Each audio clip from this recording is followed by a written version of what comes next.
You come almost to the end of where there is green commercial agriculture, and there you find Red Willow Vineyard.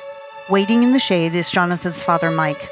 In the shade of the chapel, he shares with us stories of how this all began. These are the stories of the beginning of modern Washington wine. I know that you started the vineyards back in the early 70s here. What was the family doing before that? It's been agriculture here for a while, right? Yeah, I grew up on a small farm about 20 miles from here, and met my wife in college, and her dad had this very successful large farm here.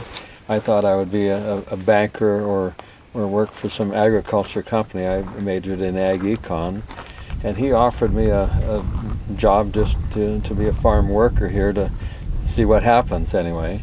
And at the time they owned all of this undeveloped sagebrush ground that was good for essentially nothing other than probably wine grapes.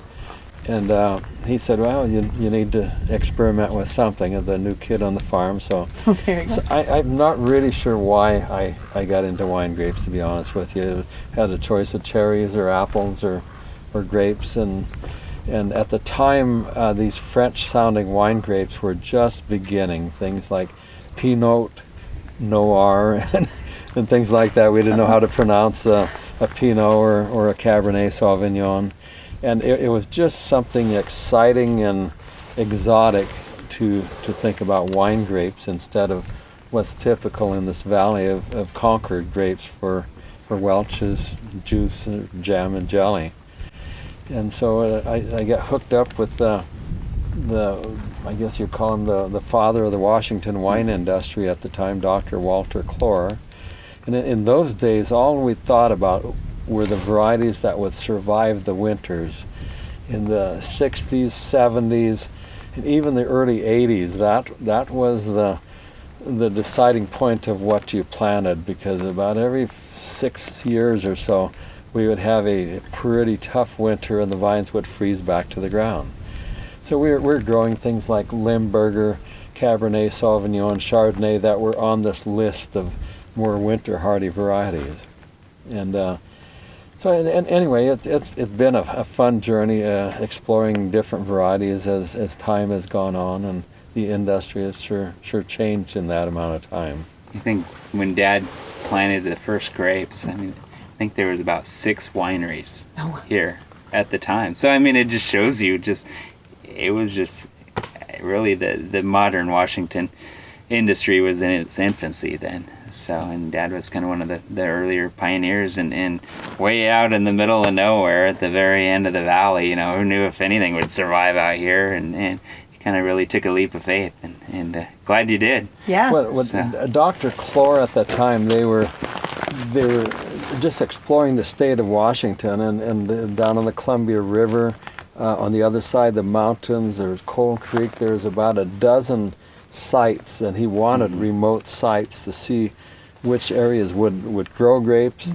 and then they would take the grapes from those sites. They would pick them as generically as possible, of about 23 bricks, and make wine out of them, and then they would send them off to an expert taste panel, probably a bunch of college students over in Pullman, but expert taste panel, and then they would rate the wines and would give I think it was a 16-point scale or something like that. And we kept coming out pretty consistently on top. Excellent. And this little remote spot out in the middle of nowhere, that really encouraged us. And but Dr. Clore always emphasized you need to know your climate, your weather of that site. And in those days, we had no idea whether this was the best site, or it was a fairly large farm. So at the time, I had a little Trail 90 Honda motorcycle, and after hours I would hop on it and ride clear around the farm. It was about a 7-mile loop, and check the high-low temperatures of the thermometers. And those days we didn't have the $50 thermometer or record anything nowadays, but in those days you had to literally every day record them.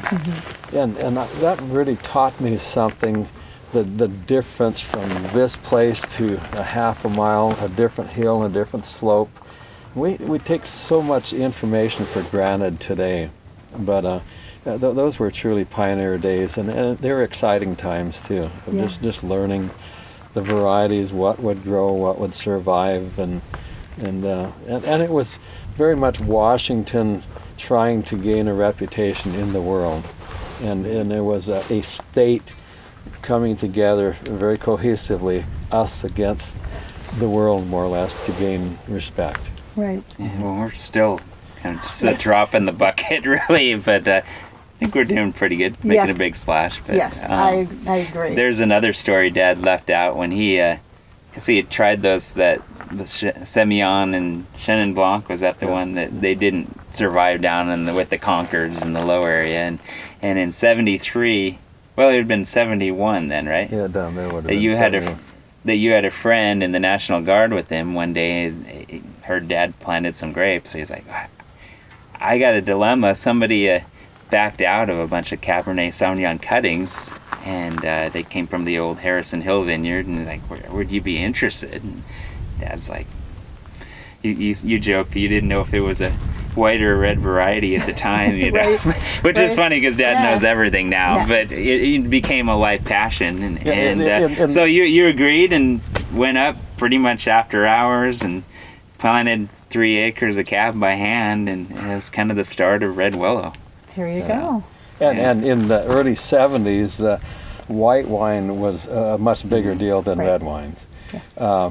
Gewürz, Rieslings, Chardonnay, and I mean today you'd say who would know what a Cabernet Sauvignon is, but it was not common knowledge in the very early 1970s. Right. Oh yeah. And so those were definitely exciting times. Indeed. And then we're fortunate. A few years after we started, David Lake, a well-known, respected winemaker, he's passed away since, but he was a master of wine, the only master of wine that literally made wine in America. And he started at Associated Vintners, which was a group of University of Washington professors. They later became Columbia Winery. And anyway, David Lake was so knowledgeable. He was, our personalities matched well, and he had visions of this blank slate in Washington State to experiment with whatever he wanted to. And he had this European knowledge and mentality that's not much of anyone in the state had at the time. I mean, they were just trying to grow grape, but he knew how the French did it, the blends that they had. He started a tradition with us in 1981 to vineyard designate the wines, and that was, I think, only Ridge in California was doing some of that at the time. So that was a new concept of attaching the identity of the wine to the vineyard. Mm-hmm. I mean, nowadays how common and how sensible that is, but in those days, it was, this is a Cabernet, and that's a Merlot, and that's a Chardonnay, and there's nothing about where it came from. Right. So there's a number of things that we were fortunate to be part of in the early days, and it was exciting.